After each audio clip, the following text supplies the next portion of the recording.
This is part 2 of the flaming spirit of Belden Hall. That's right, he agreed, but you may be chilly down there with autumn days coming on. Have Mark Bell, the caretaker, lay a fire on your hearth. I mind there's a fireplace in the room. Mark must do everything for your comfort, or he'll hear from me. Insist upon the fire. As he was emphasizing the point of a fire on my hearth, I saw him suddenly sway and totter. He could have saved himself with his right hand, but it never for a moment left his cheek. When I got to him, he was prostrate. I called the office boy. "Look," the lad exclaimed, "he has scratched his cheek." "It is not a scratch," I answered, gasping. But the boy had already lifted old Park, who was rapidly coming out of his sinking spell. As he regained consciousness, his claw-like hand sought frantically to cover his queerly marked cheek, but not before I had noticed that the mark was a singe or brand, and shaped like a noose. "Just a scratch, nothing at all," Belden insisted. "Don't bother. I often have these spells and bruise myself. I'm quite well again." And he strode tottering up and down, but never once did his hand uncover that devil's sign. I motored out to Belden Hall, which was located some 50 miles from the city on the North Shore.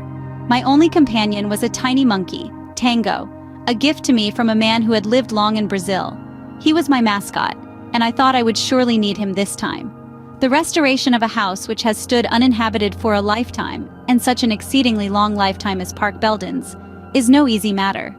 As I had expected, the place had grown up into a veritable jungle.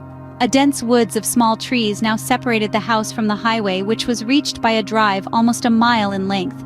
What a setting for dark deeds! Though it was near noonday, I drove under the twilight of the trees. I might be murdered here, and never a cry for help be heard, nor a clue found. What had once been streams and ponds had become but a tangled morass. A blue heron flew up as I crossed a rickety bridge. More than once I had to stop and cut the vines that grew across the driveway. Evidently the caretaker approached by another direction. The house itself, a great dark pile, was a mass of vines from which the big windows, with every glass broken, peered like sightless eyes.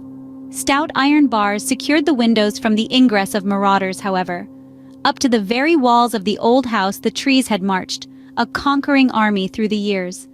The wide terrace in front had been invaded by shrubbery which had forced up the big tiles at all sorts of odd angles.